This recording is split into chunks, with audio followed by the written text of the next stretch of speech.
Donc, la première chose qu'on va faire, vu qu'on va commencer à travailler sur les stages, pour ajouter des stages, pour ajouter des offres de stages notamment, on va devoir travailler avec des établissements d'accueil, que ce soit des entreprises, des laboratoires externes, etc. Et ces laboratoires d'accueil, ou ces établissements d'accueil, pardon, vont être composés de membres, c'est-à-dire qu'il va y avoir des utilisateurs de Jobware qui sont en fait des membres d'un établissement donné, d'une entreprise donnée par exemple.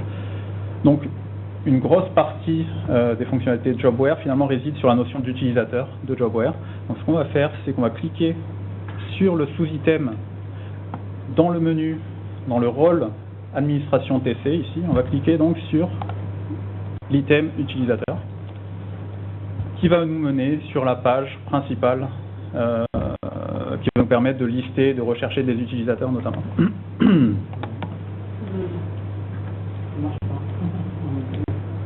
Elle ne marche pas? On clique dessus, je clique sur l'utilisateur.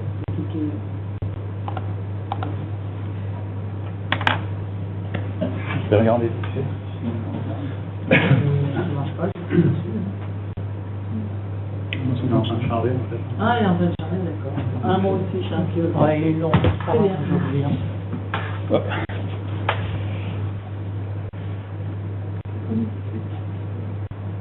Pour les autres, vous y êtes déjà? Ouais. Ça y est, c'est bon. Ok. Donc cette page-là, quand même, elle est importante en fait. Elle permet donc de lister les utilisateurs de Jobware. Donc quand je dis utilisateurs, c'est vraiment au sens large. C'est pas uniquement les membres de l'administration, mais c'est aussi les étudiants, c'est aussi les membres d'établissements d'accueil. Donc la première partie de cette page-là, en fait, elle concerne, elle présente un formulaire de recherche, ce qui va nous permettre de rechercher des utilisateurs, de filtrer les utilisateurs selon certains critères. La première ligne qu'on a ici, on voit qu'elle liste les types d'utilisateurs, donc étudiants, membres de l'administration, membres d'établissements d'accueil. En fait, on va toujours lister les utilisateurs selon leur type. On ne va jamais mélanger les étudiants avec les membres de l'administration, avec les membres d'établissements d'accueil. Donc, par exemple, ici, par défaut, on a la liste de tous les étudiants actuellement enregistrés dans l'unité de Béziers. Mais on peut passer sur l'onglet dédié, par exemple, aux membres de l'administration et voir ici les différents membres de l'administration qui sont enregistrés. Il y en a donc 47 pour l'instant.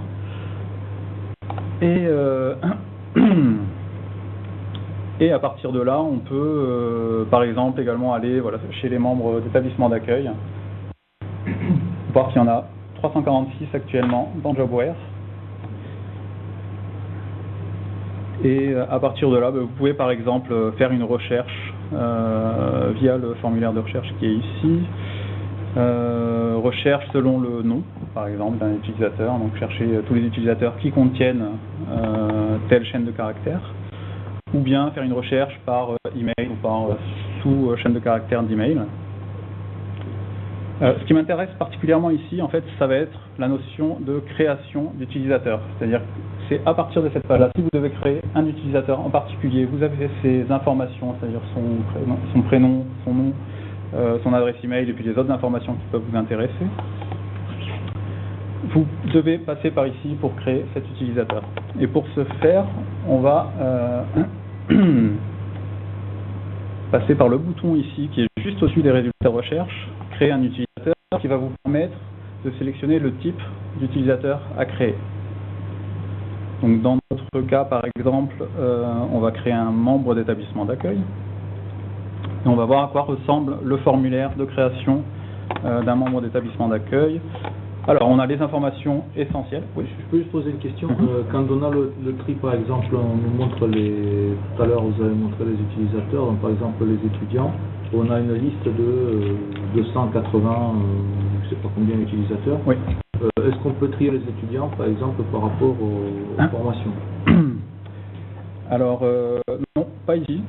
En fait, ça c'est typiquement, il y a quelques filtres qui existent sur les différents types d'objets qui existent dans Jobware, donc les utilisateurs, les établissements, etc. Donc il y a quelques critères de recherche à chaque fois, mais ils ne sont pas tous. C'est-à-dire qu'il y a plein de possibilités différentes de critères de recherche qui ne sont pas encore implémentés dans Jobware. Donc dans ce cas-là, si vous voyez quelque chose qui vous paraît extrêmement important, s'il vous semble que c'est très important de rechercher les étudiants par formation, département par exemple, ce genre de choses, ce qu'il faut faire, c'est ne pas hésiter à le noter quelque part, et voir si gens qui sont d'accord avec vous et faire remonter cette information-là. Et puis peut-être que dans une prochaine version de Jobware, ça vaudra le coup de mettre dans la liste des choses à faire.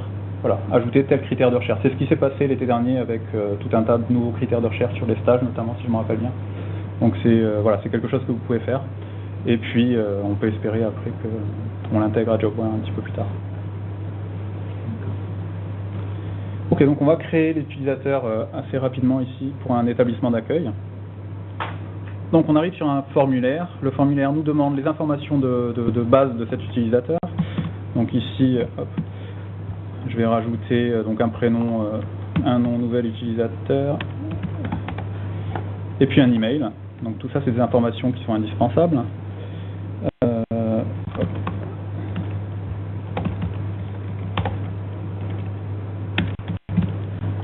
Un email. En tant que membre d'établissement d'accueil, bien sûr, il va me demander à quel établissement d'accueil associer cet utilisateur. Donc pour ce faire, on a une liste ici dans laquelle on peut rechercher simplement, alors par exemple par nom. Alors voilà, si je tape intérim, je vais avoir toutes les entreprises d'intérim, donc appel intérim, Caser, etc. Donc les différentes variantes qui apparaissent. Je vais en choisir une pour ajouter ce membre d'utilisateur, ce membre d'établissement d'accueil à cette entreprise-là. On peut optionnellement rajouter une fonction dans l'établissement d'accueil. Donc fonction, ça peut être voilà, responsable par exemple, mais c'est optionnel. Ajouter des informations de contact, ajouter une adresse, donc je ne vais pas le faire là nécessairement. Mais c'est le type d'information qu'on peut rajouter, qu'on peut affecter à un utilisateur membre d'établissement d'accueil. Et s'il n'est pas membre d'un établissement listé, on peut rajouter l'établissement? On peut rajouter l'établissement, oui. Je vais le faire d'ailleurs parce que ce sera nécessaire pour ajouter une nouvelle offre de stage. Avant de rentrer l'utilisateur. Oui, et en fait, il y a différentes options. Alors, on va voir ça. On est d'ailleurs, il faut absolument créer l'établissement d'accueil, c'est ce qu'on va voir. Par contre, depuis cet été, par exemple, donc typiquement, c'était une nouvelle fonctionnalité qui avait été rajoutée. On n'est pas obligé de penser à rajouter le nouvel utilisateur dans l'établissement d'accueil avant de soumettre l'offre de stage. C'est-à-dire qu'on peut rajouter l'utilisateur directement dans l'offre de stage et ça le créera automatiquement. Mais je voulais passer par là parce que la création d'un nouvel utilisateur, c'est quelque chose qui arrive assez fréquemment, notamment pour remplir un établissement d'accueil, pour y rajouter de nouveaux tuteurs potentiels pour un stage par exemple. Donc voilà, pour la création d'un nouvel utilisateur, pour le gros de la gestion des utilisateurs. Alors il y a d'autres fonctionnalités que dont je ne vais pas parler aujourd'hui, pas typiquement les imports en masse d'utilisateurs via des fichiers CSV. Mais ici, c'est la création manuelle d'un utilisateur en particulier. Ce qu'il faut savoir aussi, c'est que Jobware envoie des emails de notification pour certaines opérations, pour certaines actions qui sont effectuées dans Jobware. Typiquement, créer un utilisateur, lorsqu'on le fait manuellement comme on vient de le faire ici, l'utilisateur reçoit un email lui disant « Tiens, vous avez désormais un compte utilisateur sur Jobware qui est associé à cette adresse email-là » et puis invitant l'utilisateur à suivre un lien pour aller modifier son mot de passe et éventuellement se connecter sur Jobware. Et ce type d'email de notification arrive assez souvent en fait dans le cycle de vie des différents objets qui sont traités via Jobware. On peut créer plusieurs utilisateurs pour un seul établissement d'accueil? Alors on peut mettre par exemple la RH et puis par exemple le dirigeant de l'entreprise. Oui, un établissement d'accueil peut avoir 0 membres ou 10 s'il faut, ou 100. Il n'y a pas de limitation à ce niveau-là. Donc on peut les rajouter au fur et à mesure. Alors, maintenant qu'on a vu la notion d'utilisateur et les fonctionnalités principales autour de la notion d'utilisateur, on va commencer à s'intéresser à la notion de stage, mais comme on le disait, il faut avant tout, lorsqu'on reçoit une offre de stage, il faut être capable de créer l'établissement d'accueil qui va être associé à cette offre de stage, l'établissement d'accueil qui propose l'offre de stage. Donc c'est ce qu'on va faire toujours en étant, je le rappelle, en utilisant le rôle administration TC, ici. On va pouvoir aller dans le sous-menu stage. Je voulais ajouter un établissement d'accueil, donc on va pouvoir aller dans l'item établissement de mon menu, ici. Et on va voir finalement que ça ressemble à ce qu'on avait pour les utilisateurs, c'est-à-dire que on nous renvoie sur une page qui va nous permettre de lister les différents établissements d'accueil qui existent actuellement dans Jobware. Donc il y en a maintenant 466 pour l'IUT de Béziers, qui sont liés à l'IUT de Béziers. Ça a le même format, cette page-là a la même structure que la page qui permettait de lister les utilisateurs, c'est-à-dire qu'on a avant tout un moteur de recherche, un formulaire de recherche, pardon, qui va nous permettre de lister les établissements d'accueil par nom, en fonction d'un SIRE par exemple, d'un code APE, d'un code postal, ou en fonction d'un champ ici qui va nous dire est-ce que l'entreprise, l'établissement d'accueil a précisé, a indiqué si elle voulait accueillir ou non des stagiaires. Et puis on a bien sûr tous les établissements d'accueil, donc avec des informations basiques sur ce qu'on pour les décrire, donc un nom, un code identifiant unique pour chaque établissement d'accueil, le numéro de SIRET, code APE, etc., etc. Les informations de contact ou les adresses. Et puis ici on peut voir d'ailleurs que pour cet établissement-là, on a actuellement deux membres qui ont été enregistrés. Donc on peut en avoir effectivement plusieurs par établissement d'accueil. Et on a un certain nombre d'options ici, un certain nombre de boutons qui vont nous permettre de faire différentes choses avec les établissements d'accueil. Ce qui nous intéresse ici particulièrement pour les stages, c'est le fait d'ajouter un nouvel établissement d'accueil. Donc c'est ce qu'on va faire ici, on va sélectionner le bouton « Ajouter un établissement » qui va nous ramener sur un nouveau formulaire, qui va nous demander les différentes informations liées au nouvel établissement. Donc, on va les remplir. Donc, je vais créer un nouvel établissement avec un SIRET fictif. Alors ça, ce sont des informations qui ne sont pas indispensables.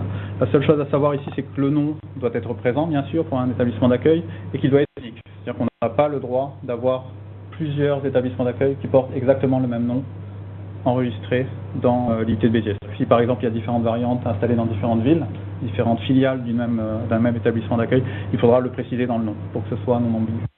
En fait, on saisit le nom de la raison sociale de l'entreprise ou le nom en fait, de l'établissement. Par exemple, SARL X, et dans la SARL X, il y a par exemple un établissement, une filiale qui s'appelle B, etc. L'idée, en fait, il n'y a pas de format prédéfini au nom qu'il faut donner à un établissement d'accueil. L'idée est surtout que ce soit non ambigu et que quand quelqu'un d'autre va utiliser cet établissement d'accueil, il sache ce qu'il y a derrière, en fait. D'accord. Bah, typiquement, un cas qui est arrivé il n'y a pas très longtemps, c'était un établissement d'accueil qui s'appelait CNRS. Mais CNRS, en fait, ce qu'il voulait dire, c'était CNRS de telle ville ou de tel laboratoire CNRS précisément. Et à partir du moment où c'est CNRS tout seul, effectivement, on ne le sait pas, à part en regardant l'adresse, mais ça devient un petit peu ambigu, il faut chercher plus d'informations pour savoir sur quel établissement on est exactement. Donc voilà, c'est le principe de base qu'il faut respecter. Penser comment d'autres personnes, par exemple, vont voir le nom de cet établissement d'accueil et savoir à quoi il correspond, est-ce qu'elles vont se tromper ou pas.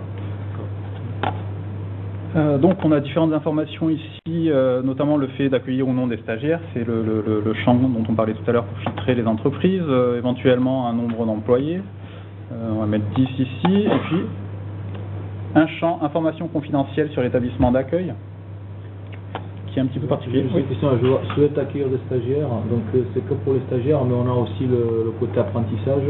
Est-ce qu'il y a possibilité de rajouter aussi souhaite accueillir des apprentis? Oui, alors ça c'est rajoutable, c'est pas très compliqué effectivement. Ce qu'il faut comprendre sur la manière dont a été fait Jobware, c'est au départ c'était réellement fait uniquement pour l'IUT de Béziers, avec la structure de l'IUT de Béziers et pour les stages. Et puis au fur et à mesure, on s'est rendu compte que tiens, telle partie, elle pouvait être généralisée, peut-être pour faire des apprentissages, pour les offres d'emploi, etc. Donc, de temps en temps, il y a des choses qui ont été réfléchies spécifiquement pour les stages et qui ont été particulièrement réfléchies pour les stages, mais peut-être qu'elles peuvent être applicables finalement pour les apprentissages ou autres, pour les offres d'emploi, etc. Donc, typiquement, c'est le genre de choses qu'il ne faut pas hésiter à noter aussi à l'usage. Voir qu'il y a des trous, finalement il y a des choses qui manquent, qui rendraient la vie beaucoup plus facile. Il y a toujours des choses, on commence de quelque chose de petit et puis ça part. Oui, c'est vraiment ça qui s'est passé là, effectivement. Alors, ce champ-là d'informations confidentielles sur l'établissement d'accueil, c'est un type de champ qui va apparaître de temps en temps sur Jobware. En général, c'est précisé. L'idée ici, c'est de rentrer du texte sur l'établissement d'accueil, mais ce texte-là ne sera visible que par les utilisateurs de l'établissement d'enseignement, donc de l'IUT de Béziers ici. C'est-à-dire que c'est typiquement le genre de champ dans lequel on peut mettre des informations sur l'établissement d'accueil, mais qu'on ne veut pas forcément que l'établissement d'accueil ait vu. Typiquement, avec cet établissement, on a eu quelques soucis sur les derniers stages. Peut-être que voilà, il n'est pas très adapté pour les stages qu'on veut faire à l'IUT de Béziers. Typiquement, c'est le genre d'information qui peut rentrer ici et qui sera vue immédiatement par les personnes qui vont recevoir de nouvelles offres de stage de cet établissement. Donc ça peut aider à savoir est-ce que oui ou non il faut accepter une offre, par exemple.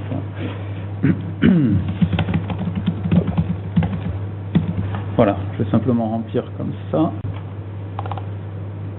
Et puis une adresse, donc les adresses, il y en a beaucoup. Hop. Bon, le champ état qui est plutôt fait pour les adresses à l'étranger. L'adresse du siège social, alors c'est surtout pour les conventions de stage que ça avait été réfléchi ainsi. En fait, on a une adresse de l'établissement d'accueil et puis éventuellement une adresse du siège social, puisque lorsque ces deux adresses sont différentes, il faut que ce soit mentionné dans la convention de stage. L'idée ici, c'est simplement que par défaut, l'adresse du siège social est considérée comme l'adresse de l'établissement d'accueil. Donc si ce n'est pas le cas, il faut la remplir. Si c'est le cas, alors on laisse tous les champs d'adresse du siège social vides et c'est l'adresse de l'établissement d'accueil qui sera utilisée. On a des champs d'information de contact. Je vais remplir quelques-uns, téléphone, fax, prénom et nom du contact. Alors ça, c'est des informations qui seront visibles sur les offres de stage, par exemple, qui seront proposées par cet établissement d'accueil-là. Donc c'est ce que les étudiants vont voir et éventuellement utiliser pour contacter une entreprise pour avoir plus d'informations sur un stage donné, par exemple. Donc un email, éventuellement un site web, bon, Google, n'importe quelle adresse web ici. Et on a notre nouvel établissement d'accueil ici.